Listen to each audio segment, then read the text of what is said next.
Okay, next numerical घ्यायचं. लिहून घेतलंय सगळ्यांनी? हो sir.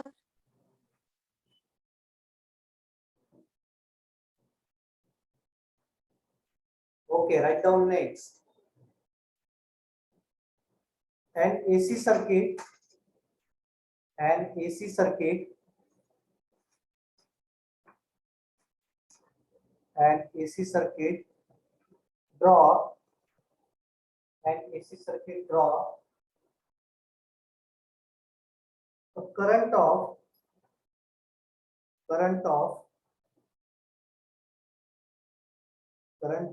0.5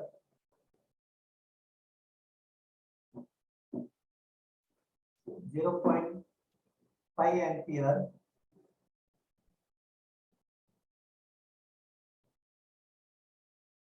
at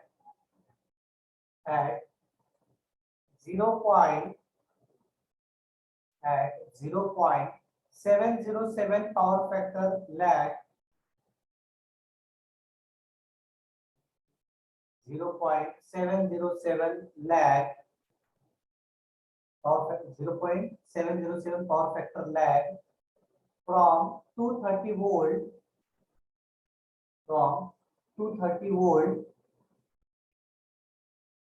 from a 50 hertz AC supply,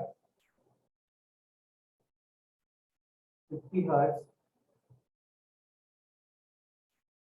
AC supply. Find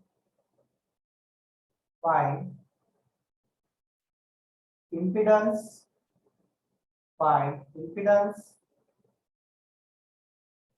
resistance,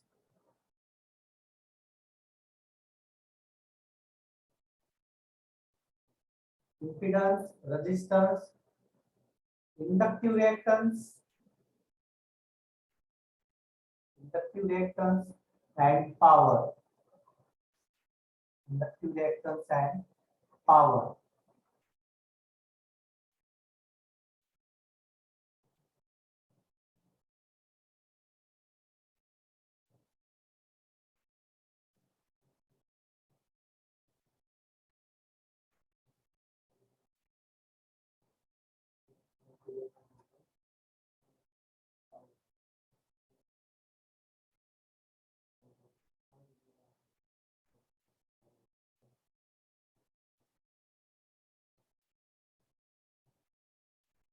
और तक दिया नहीं था दिल्ली और तक क्यों है ना हां क्यों मैंने और तक रहेगा और फैक्टर क्यों है ना क्यों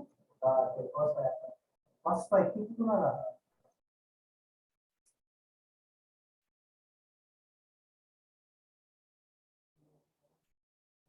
जमीन का रेणुका प्रगति वैष्णवी शुभांगी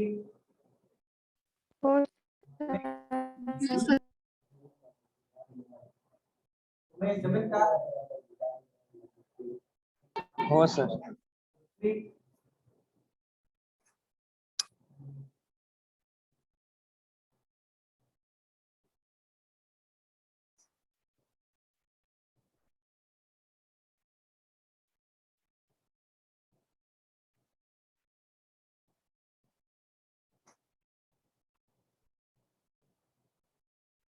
निकिता जमते का हो सर करते. प्रत्येकाने ट्राय करा कुठलं तरी हरकत नाही.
Power supply, active power.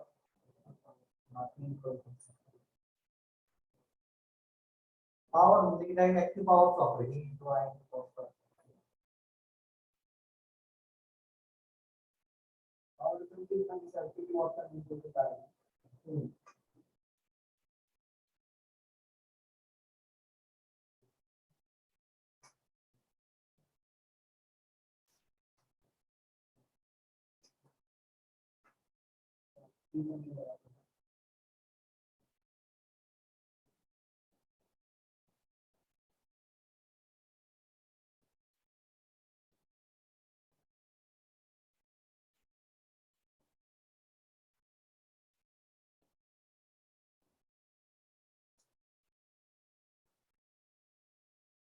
ईश्वरी जमते का?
आलंय का कोणाचं? Sir, impedance 460. Right.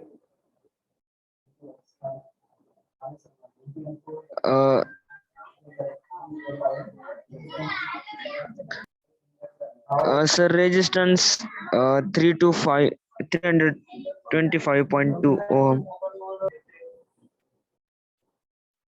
Inductive reactance. ते सर कॅल्क्युलेटर मध्ये मॅथ्स एरर येते. काय करायचं? Inductive reactance त्याला एक अजून फॉर्म्युला inductive reactance चा आहे एक्सेल चा. एक्सेल आपण काल एक R साठी सर formula use केला एक्सेल होता. हा.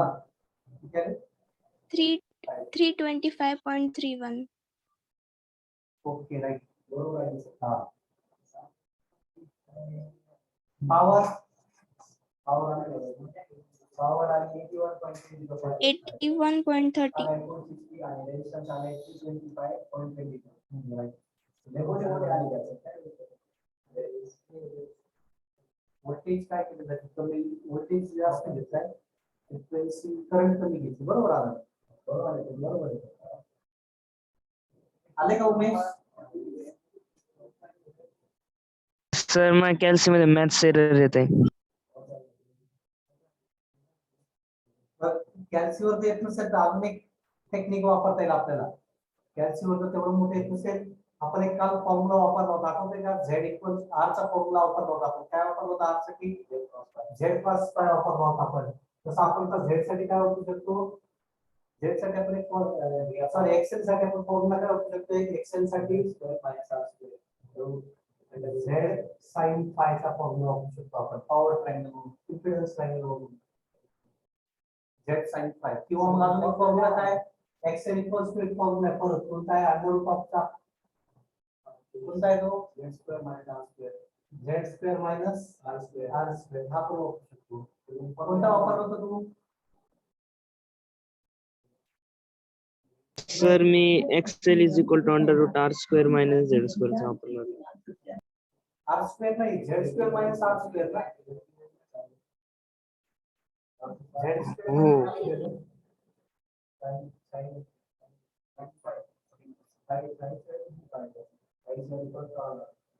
त्यात फाय करावं थोडं ते परत प्रॉब्लेम वाटतात त्यामध्ये फाय फाय कॅल्क्युलेट करायचा फाय साय कॉस आज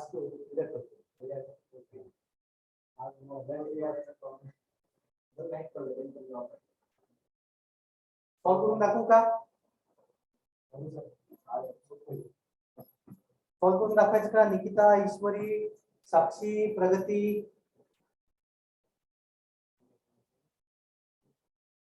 पृथ्वी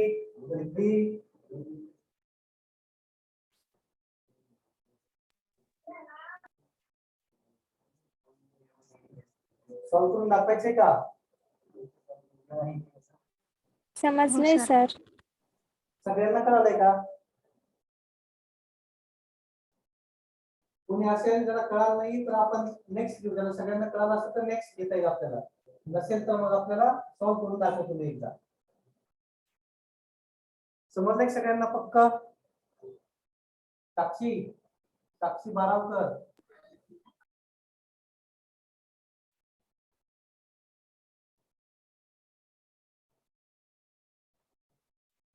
सिद्धी रिद्धी प्रगती भापकर कटारे साक्षी निकिता निकम शुभांगी वाघ सगळ्यांना कळालंय का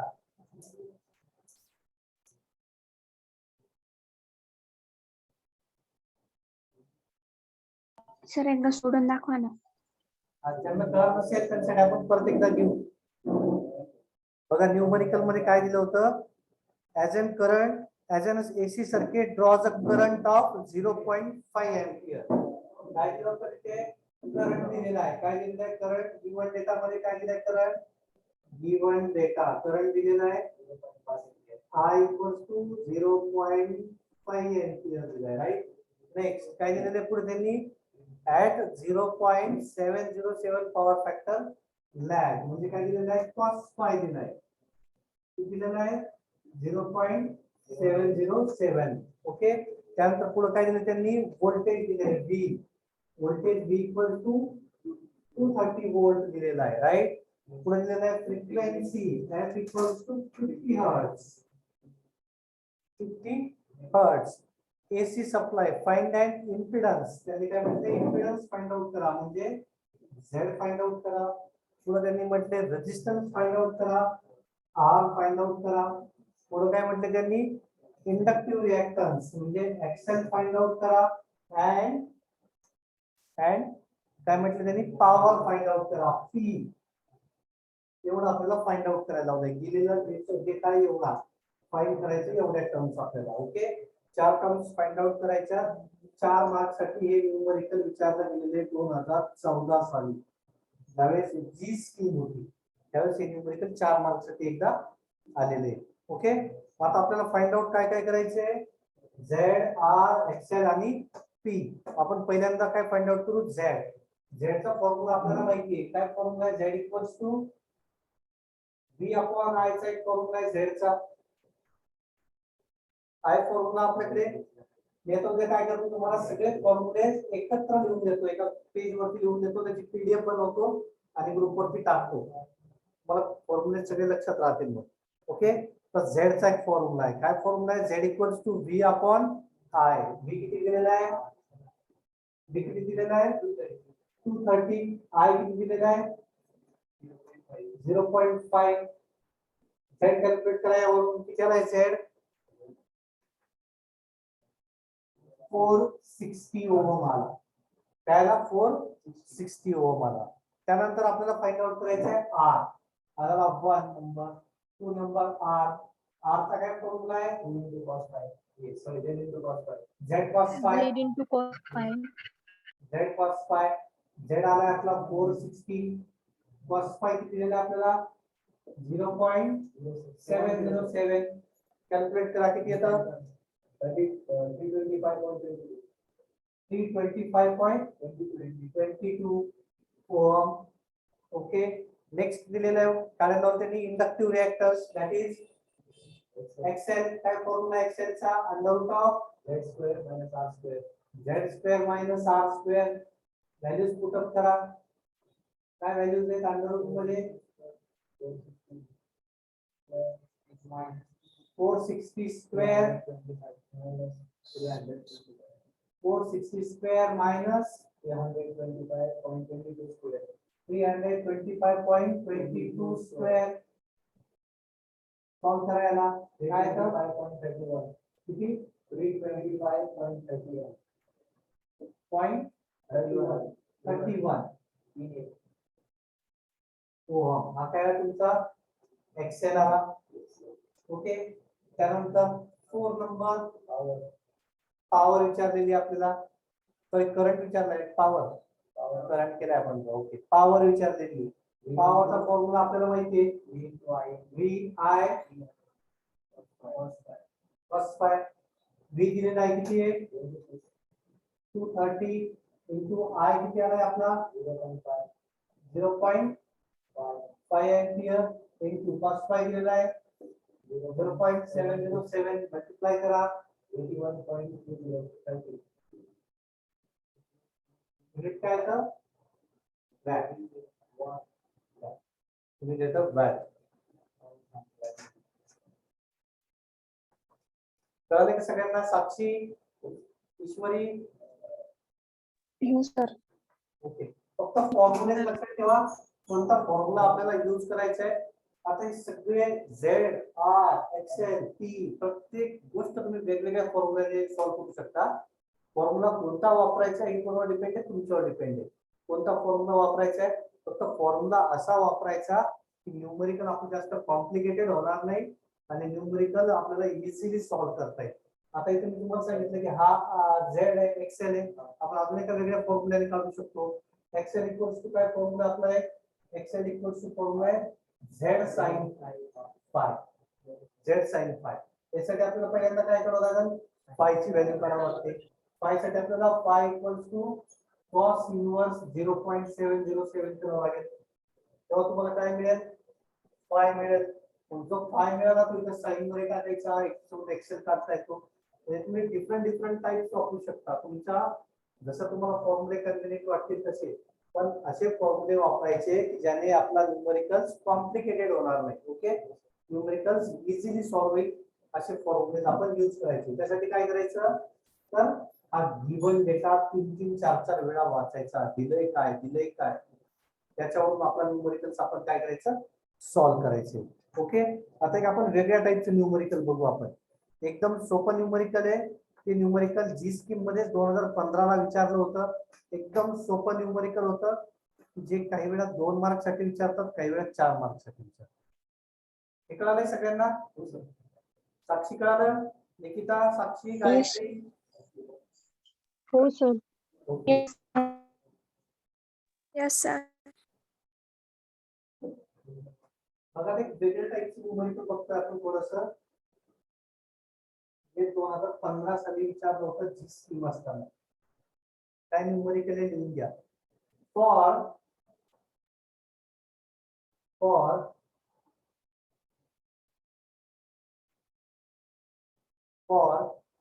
v equals to v equals to 50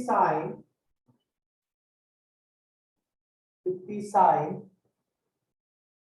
omega t and I equals to 5 sin omega t minus 5 sin हे बोर्डवर दिसते सगळ्यांना. Yes, sir. 5 sin omega t minus 5 represent the equations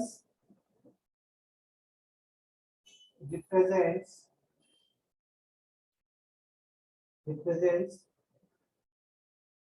the equation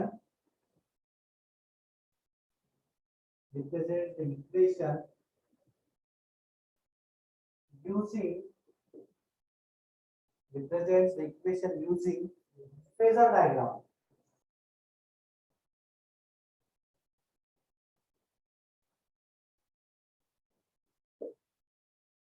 Represents the equation using phasor diagram. Okay बघा हे numerical आलं होतं 2015 साली जी scheme असताना ज्यावेळेस न्यूमरिकल आलं होतं. आपल्या पण सिलेबस मध्ये हा टॉपिक आहे, हे सगळं आहे, त्यामुळे आपल्याला पण न्यूमरिकल ऑब्वियसली येऊ शकतं किंवा येणार पण म्हणता येईल आपल्याला. ओके आता यामध्ये त्यांनी काय म्हटले. For v 50 sin omega t I equals दिले 5 sin omega t minus 5 आणि काय म्हटलं त्यांनी दिलेले जे इक्वेशन्स आहे कशामध्ये रिप्रेझेंट करा. फेजर डायग्राम मध्ये रिप्रेझेंट करा. फेजर मध्ये रिप्रेझेंट करा. ओके उत्तर लक्षात आलं तुमच्या. आता आपल्याला फेजर डायग्राम साठी इक्वेशन्स रीड करता आले पाहिजे. पहिल्यांदा रीड करताना आपण काय म्हटले v 50 sin omega t. आता यातलं 50 काय असतं. 50 काय असतं. VM Vm असतो. Vm म्हणजेच काय maximum value off voltage. Value of voltage. आपण त्याला 50 दिलेले मॅग्नेट्यूड आणि 5 त्याची मॅग्नेट्यूड दिलेली आहे करंटची. त्यानंतर इक्वेशन मध्ये आले -5 मीनिंग काय -5 चा Lagging. Lagging. आपल्याला फेजर डायग्राम ड्रॉ करायची. काय म्हटले त्यांनी equation using the phasor diagram. Phasor diagram ने इक्वेशन्स काय करा हे रिप्रेझेंट करा. मग गिवन डेटा मध्ये पहिल्यांदा काय करायचं v इक्वल्स टू लिहून घ्यायचं. v equals to vm sin omega t आणि I इक्वल्स काय im sin omega t minus 5 असा आहे. बरोबर आहे. मग या vm च्या जागी काय दिले आहे तिथे 50 दिलेले आणि im च्या जागी काय दिलेले आहे 5 दिलेले. ओके आता आपण काय करू इक्वेशन एक फेजर डायग्राम मध्ये ड्रॉ करू. पहिल्यांदा आपण रेफरन्स कसा धरणार आहे तर व्होल्टेजला धरणार आहे. व्होल्टेजला आपण रेफरन्स कन्सिडर करू. मॅग्नेट्यूड किती करायची 50 व्होल्ट पर्यंत म्हणजे किती द्यायचे आपण फक्त 50 व्होल्ट. काय देणार तिथे आपण 50 व्होल्ट देणार. करंट काय झालाय लॅग झालाय राईट. लॅग होणार. करंटची मॅग्निट्यूड किती आहे 5 एंपियर. ओके किती डिग्री लॅग झालाय angle 5 अँगल लॅग. ओके एवढंच काढायचंय. किती मार्क आले त्याला 2 मार्क्स. एवढे सोपे 4 मार्क नाही देणार ते. ईसीएन तुमचा सब्जेक्ट लक्षात ठेवा. नेटवर्क आयईचं सहजासहजी मार्क मिळणार नाही. कन्सेप्टच क्लिअर लागणार आपल्याला. लक्षात आलं. एवढी डायग्राम आपल्याला ड्रॉ करायची. किती मार्क्स आले याला 50 केवढं दाखवलं आहे तेवढा मोठा नाही का तेवढा मोठा नाही पाहिजे 50 आणि एक करंट आहे एक व्होल्टेज आहे दोघांची मॅग्निट्यूड सारखी राहणार आहे की नाही राहणार ओके वोल्ट असतो 50 सेंटीमीटर असं काय अंदाजा घ्यायचा 50 वोल्ट आणि 5 सेंटीमीटर हे इक्वल किती नसतं म्हणजे अंदाजे अंदाजे ड्रॉ करायचं हा अंदाजे ड्रॉ करायचं सर मग आपल्याला करंट ॲरो बारीक घ्यावा लागेल ना? थोडासा कमी घ्यायचा हा थोडासा कमी करंट थोडासा कमी घ्यायचा व्होल्टेज थोडंसं जास्त घ्यायचं तुम्ही तर 50 आणि 5 लिहिलं तरी बऱ्याचशा गोष्टी सॉल्व्ह होऊन जातात लक्षात ठेवा इथं 5 आणि 50 जर लिहिलं आपण तरी आपल्या मोस्टली सॉल्व्ह होऊन जातं सगळं आता ड्रॉ करता येईल तुम्हाला असे असे जर न्यूमरिकल सांगता हो ड्रॉ सर. ओके मग या पुढचं न्यूमरिकल पेन्सिल वगैरे चालतं पेन स्ट्रेट लाईन आली पाहिजे स्केल वापरायची त्याला स्केल वापरायची हे असा असा असा असा वेगळे यायला पाहिजे काय पाहिजे स्ट्रेट लाईन असते ती by arrow by mark arrow एका एरोने आपल्याला वन साइड मार्क करायची त्यामुळं जनरली काय वापरायची स्केल वापरायची किंवा काय होतं आता ही रेफरन्स लाईन कन्सिडर केलेली आपण ओके रेफरन्स लाईन कन्सिडर केली तर ती ऑब्वियसली कशी यायला पाहिजे स्ट्रेट यायला पाहिजे कशी यायला पाहिजे स्ट्रेट यायला पाहिजे ती अशी वरती जाऊन ज्या आपल्या रुलिंग पेजेसच्या लाईन्स असतात त्या लाईनलाच आपण काय करायचं कन्सिडर रेफरन्स कन्सिडर करायचा त्याच्यावरती जरी आपण परत ड्रॉ केली तरी चालतं किंवा दोन लाईनच्या बरोबर सेंटर मध्ये लाईन ड्रॉ करायची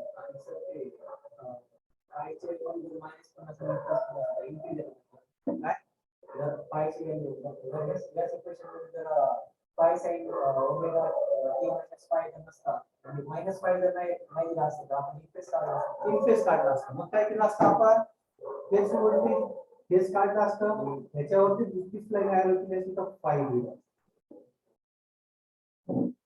आपण कसं केलं कोणता करंट 180 आला असतं मग मायनस हा मायनस 180 डिग्री आला असतं मला अपोजिट दोन्ही करायचं तो तिथे देतात तिथे की आउट ऑफ फेज असं लिहिलेलं असेल ठीक आहे नेक्स्ट घेऊ मग कळले सगळ्यांना ओके घ्या हो sir.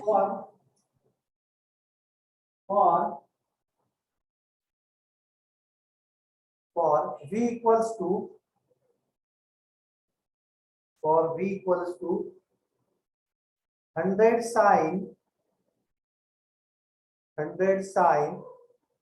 omega t 100 sin omega t and v equals to 100 sin omega t and I equals to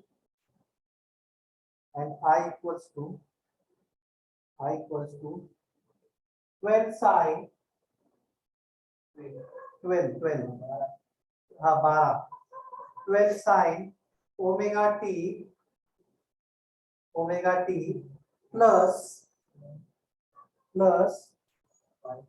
plus 45 degree represent the equation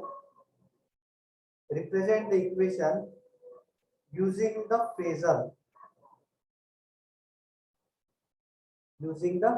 phasor diagram.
काढली का?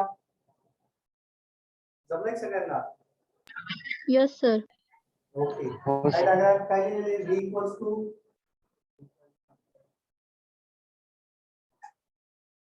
100.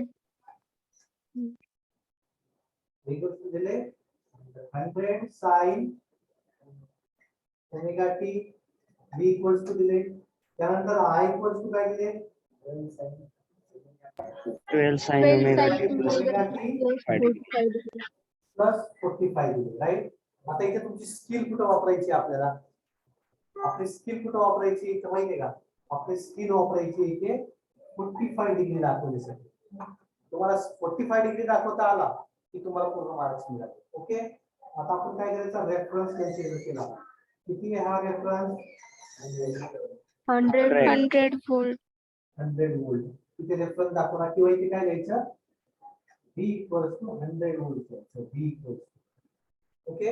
त्यानंतर 90 डिग्री असा असतो आपल्याला माहिती आहे. त्याचा एक्झॅक्ट 50% काय आला पाहिजे? 45 डिग्री आला पाहिजे. ओके. इथे आपली स्किल इथे वापरावं लागेल आपल्याला. दाखवायचं बस 45 डिग्री 45 आणि ते दाखवायचं I इक्वल्स टू किती आहे? 12. 12. 12 ampere. लक्षात आलं? एक्झॅक्टली 45 डिग्री घ्यायचं का? एक्झॅक्ट दाखवायचं. एक्झॅक्ट नियर अबाउट म्हणजे एक्झॅक्टली काय आपल्याला बोलायचं नाहीये, पण आपण तेवढा तो आला पाहिजे, तसा वाटला पाहिजे. जर तुम्ही असा दाखवला अँगल आणि इथे लिहिलं 45 डिग्री देतो कोणी मार्क तुम्हाला? हा किती असेल अँगल? हा किती आलेला असेल अँगल? हा जवळपास किती आहे? 60 पण नाही, हा 70 च्या जवळपास आहे. 70 किंवा 80 पण 70 किंवा 80 असेल तुम्ही हा अँगल दाखवू शकता. तुम्हाला 60 दाखवायचं असेल तर 60 किती? हा इतका येईल 60. -45 कुठे येईल? ठीक आहे. आपली स्किल काय मग? अँगल रिप्रेझेंट करायचे. मग आपल्याला स्किल मध्ये आपल्याला माहित काय पाहिजे? अंदाजे किती डिग्रीचा कोणता अँगल असू शकतो. ओके. नेक्स्ट घ्या. For V equals to for V equals to 75 sin omega t, 75 sin omega t, and I equals to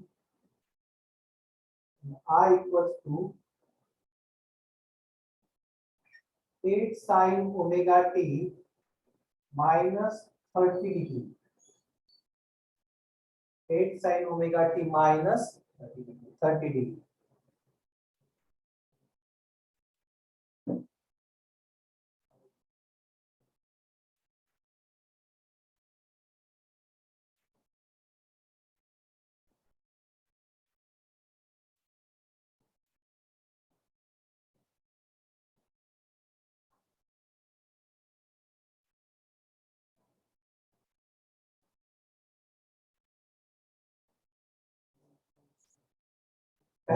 V equals to 75 sin omega t, I equals to 8 sin omega t minus 30 degree.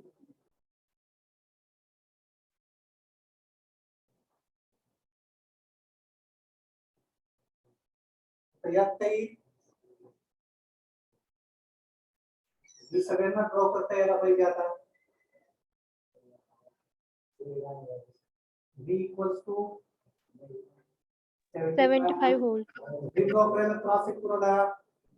V draw करता येत नाही असं आहे का कोणी? नाही. V कोण सगळ्यांना जमतोय. बरोबर आहे. राहिले काय आता? -30 दिले. काय दिले त्यांनी? -30 दिले. मायनस म्हणजे लॅग होणार का? लीड मध्ये येणार आहे तो लॅगिंग मध्ये येणार. बरोबर आहे. लॅगिंग मध्ये येणार तर 30 डिग्री अंदाजे आपल्याला असा आला पाहिजे. ओके. किती हा? I equals to 8 ampere. इथे अँगल किती येणार आहे आपला? 30 degree. ठीक आहे. जमतंय का सगळ्यांना? बघा आता त्याच्या पुढचे न्यूमरिकल्स कसे येणार आहेत बघा.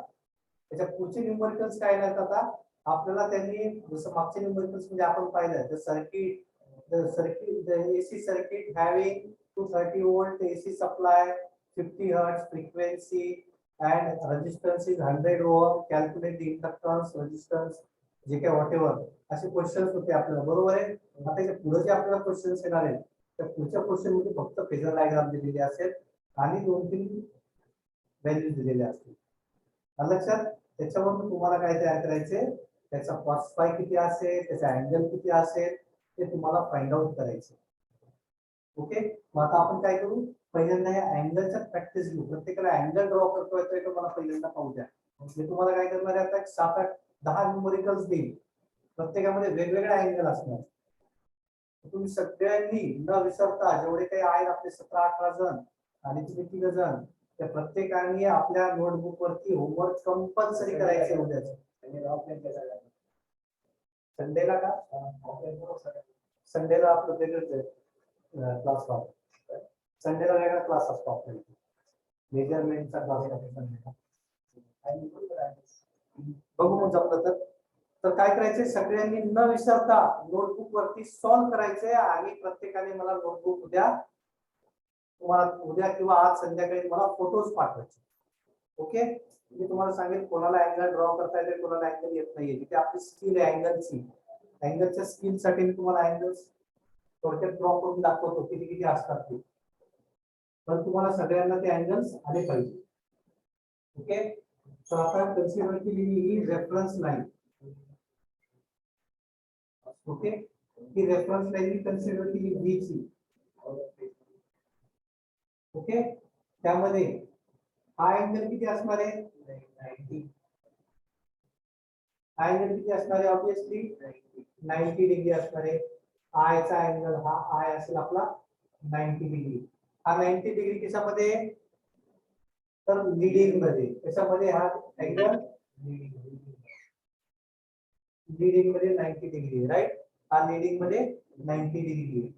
हा 90 डिग्री कशामध्ये लॅगिंग मध्ये. ओके हा पण किती डिग्री आहे 90 डिग्री लॅगिंग मध्ये. ओके त्यानंतर 45 डिग्री लॅगिंग मध्ये. ओके हा किती आहे 45 डिग्री लॅगिंग मध्ये. हा किती आहे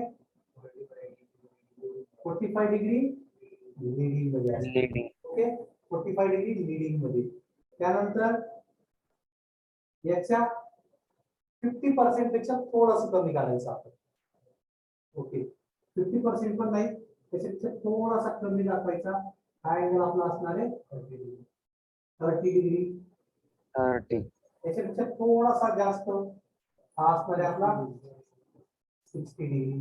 ओके त्याच्यामध्ये असणारा जो अँगल असेल तो 70 और 80 दाखवता येईल आपल्याला.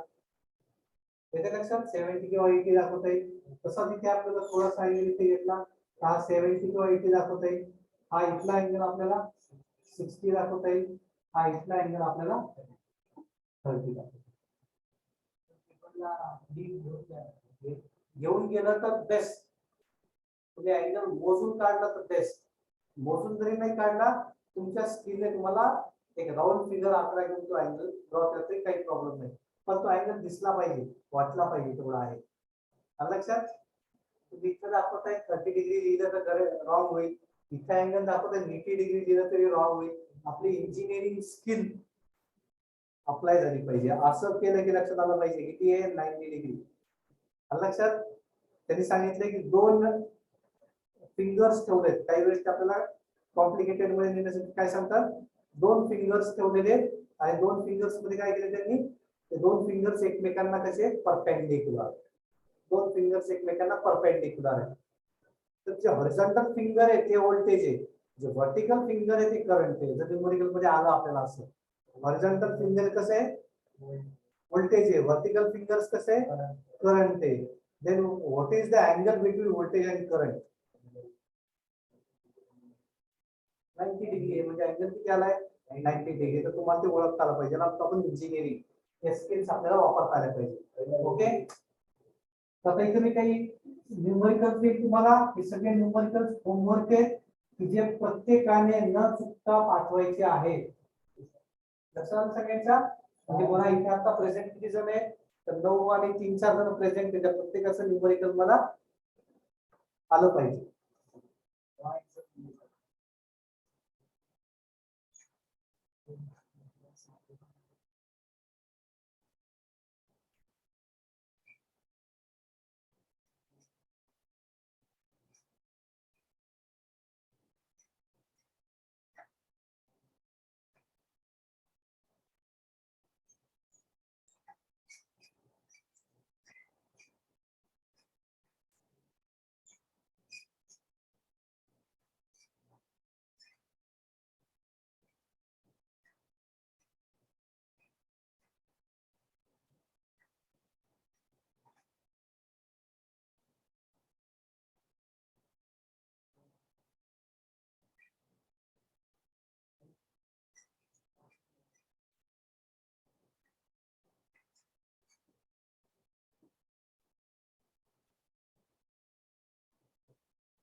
असं काही नाही.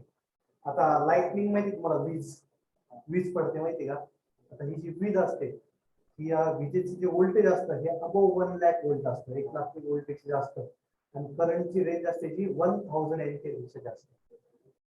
तसं मॅक्सिमम रेंज वगैरे काही नाही. लोड जेवढा लावणार तुम्ही जेवढं व्होल्टेज असेल तेवढं करंट वाढणार.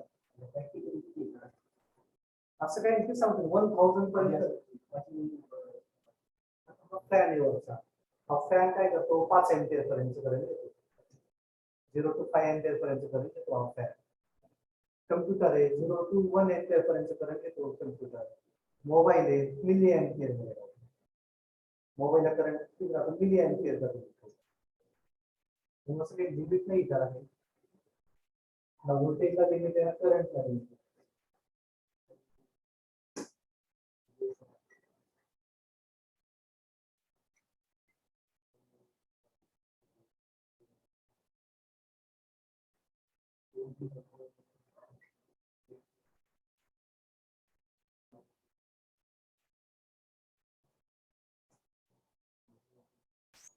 ठीक आहे 6 न्यूमरिकल बस झाले. सर ते 5 नंबरचं ते वीच्या पुढं काय 15 आहे का 50? 45 सर ग्रुपवर फोटो टाका ना ते लाईट चमकते तिथे. ओके ओके चालेल.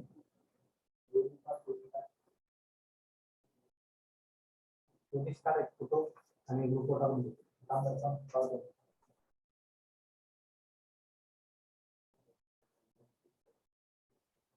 सर उद्या जरा लवकर घेता का टाइम? उद्या का हो. सर म्हणजे उद्यापासून 8 वाजता जरा हे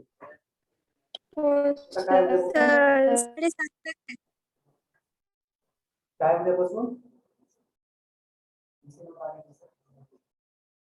सर थोडं लवकर जमेल का? चालेल चालेल उद्या आपण लवकर येऊ.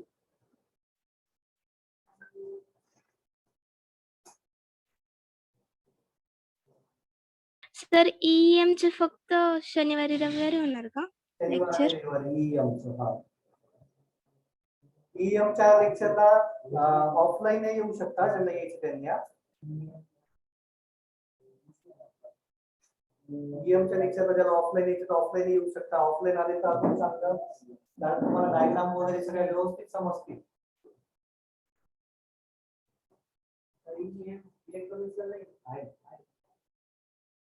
ओके, यू कॅन लेफ्ट होऊ शकता. रेकॉर्ड केलेलं आहे लेक्चर तसं मी. आपण ज्यांना हवं आहे त्यांना टाकू आपण. सर ग्रुपवर टाका ना मग ती लिंक. टाकलं ती ऑडिओ टाकू का ती? व्हिडिओ टाकू का तो? हो ओके चालेल. हो सर. चालेल. Sir bye sir.